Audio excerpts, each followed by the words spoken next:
ఆయన రాయన్ సినిమా చూడడం జరిగింది. రాయన్ సినిమా అయితే నాకు చాలా అంటే చాలా బాగా నచ్చిందన్న. నిజంగా సినిమా అయితే వేరే లెవెల్ ఉంది. అంటే నేను ఈ సినిమాలో ధనుష్ గారి యాక్షన్ చూడాలా, ధనుష్ గారి డైరెక్షన్ చూడాలా అని చెప్పి ఆ డైలమాలో పడిపోయినా అనమాట. ఇప్పటికి అలానే ఉన్నా. నిజంగా నాకు నచ్చింది ఏంటంటే ధనుష్ గారి డైరెక్షన్ అన్న. అంటే ధనుష్ అన్న నువ్వు నిజం చెప్తున్నా, డైరెక్షన్ లో అయితే నిజంగా ఎస్ఎస్ రాజమౌళి మించి వెళ్ళిపోతావు అన్న. అంత బాగా చేసినావు. నాకైతే అలానే అనిపించింది. సినిమా అయితే చాలా అంటే చాలా బాగా నచ్చింది అన్న. నెక్స్ట్ ధనుష్ గారి పర్ఫార్మెన్స్ అవ్వచ్చు, సందీప్ కిషన్ గారి పర్ఫార్మెన్స్ అవ్వచ్చు, ప్రకాష్ రాజ్ గారి పర్ఫార్మెన్స్ అవ్వచ్చు. వీళ్ళని స్టార్స్ లా చూడలేదు, నేను ఒక యాక్టర్స్ గా చూసాను. నేనైతే వాళ్ళ పర్ఫార్మెన్స్ కి ఫిదా అయిపోయినా అనమాట. అంత బాగుంది. స్టోరీ ఏంటంటే ఒక మిడిల్ క్లాస్ ఫ్యామిలీలో ఎలా ఉంటది, వాళ్ళ సిస్టర్ సెంటిమెంట్ ఎలా ఉంటది, అది ఎలా ఉంటది అని చెప్పి క్లియర్ గా చాలా డెప్త్ గా చూపించాడు. ఆ ఫైటింగ్స్ ఉంటాయి అన్న, వేరే లెవెల్ ఉంటది. లాస్ట్ ఒక ట్విస్ట్, ప్రతి సినిమాలో ట్విస్ట్ ఉంటది. ఈ సినిమాలో కూడా ఒక ట్విస్ట్ ఉంది అనమాట. ఆ ట్విస్ట్ కి అందరికి ఫ్యూజులు ఎగిరిపోతాయి అనమాట. అరే ఇదేంద్ర ఇలా జరిగింది, అరే అదేంద్ర అలా అయింది అని చెప్పి అనుకుంటారు. నేను చెప్తున్నా కదా, సినిమాకి ప్రాణం ఏంటంటే మ్యూజిక్ అన్న. అమ్మ మ్యూజిక్ తో మనల్ని వేరే లోకాన్ని తీసుకెళ్లిపోయాడు ఏఆర్ రెహమాన్ సార్. మీరు నిజంగా ఈ సినిమాలో ఉండడం ప్లస్ పాయింట్ అయ్యిందన్న. చెప్తున్నా కదా, రాయన్ సినిమా మీరు చూడండి, మీ అందరికి చాలా బాగా నచ్చుతాయి. ఎవరికి అసలు లాగ్ లేదు, బోర్ లేదు, అసలు ఇక్కడ ఏం లేదన్న.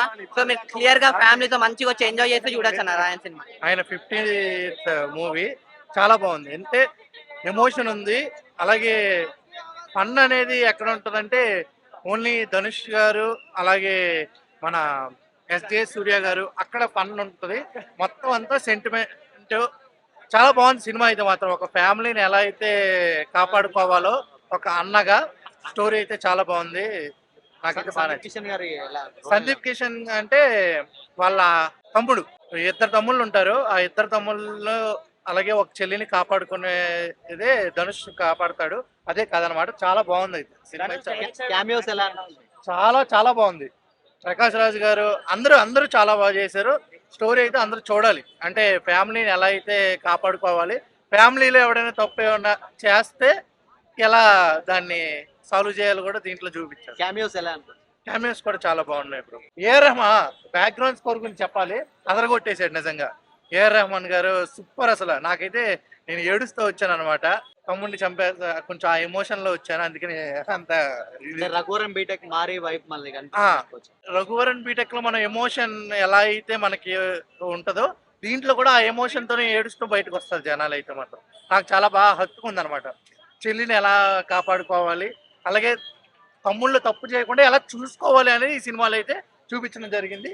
మీరు కూడా ఈ సినిమా చూడాలని కోరుకుంటున్నాను. నాకు ధనుష్ అన్నకి హ్యాట్స్ ఆఫ్ చెప్పుకోవాలా. హీరోగా అండ్ మన దర్శకత్వం చాలా బాగా వేసింది. నాకైతే చాలా బాగా నచ్చింది. మనం ప్రతి స్టోరీస్ అన్ని రొటీన్ స్టోరీ, కానీ ఈ సినిమాలో ఒక మంచి మెసేజ్, ఎంటర్టైన్మెంట్, సాంగ్స్, అసలు సినిమాలో లేనట్టు ఏది లేదన్న. కొత్త స్టోరీ. మన తెలుగు సినిమాలు వస్తాం కానీ అన్ని రొటీన్ స్టోరీ, ఇది మాత్రం కొత్త స్టోరీ, కొత్త విజువల్స్. నాకైతే చాలా బాగా నచ్చింది. అండ్ మన తెలుగు ఆడియన్స్ బాగా కనెక్ట్ అయ్యే మూవీ అని అనుకోవచ్చు. చాలా బాగుంది. విజువల్స్ అయినా ఒక్కొక్క షాట్ అయినా కూడా అసలు ధనుష్ అన్న మాత్రం సూపర్. అంటే మనం చాలా రౌడీ క్యారెక్టర్ అంటే వేరే లెవెల్ ఇష్టం, స్టోరీ డిఫరెంట్, ఈ యాక్టింగ్ మాత్రం సూపర్. అండ్ ఆయన గెటప్ అయినా సూపర్. అసలు అన్న ధనుష్ అన్న గెటప్ సూపర్. ఇంకోటి మనం చెప్పుకోవాల్సింది మన సందీప్ కిషన్ అన్న కంబ్యాక్ ఇచ్చిన ఈ మూవీతో ఒక మంచి ఫ్రెండ్ రోల్ వేసిన, మామూలు చేయలేదు, తమ్ముడు క్యారెక్టర్ వేసిన.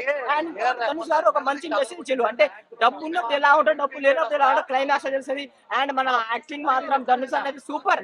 నాకే చాలా బాగా. ఒకటి ఫ్యామిలీ ఆడియన్స్ బాగా మంచి మెసేజ్ మూవీ. చాలా సినిమాలు రొమాన్స్ ఇవి సినిమాలు, ఇలాంటి సినిమా చూడండి, మంచి మెసేజ్.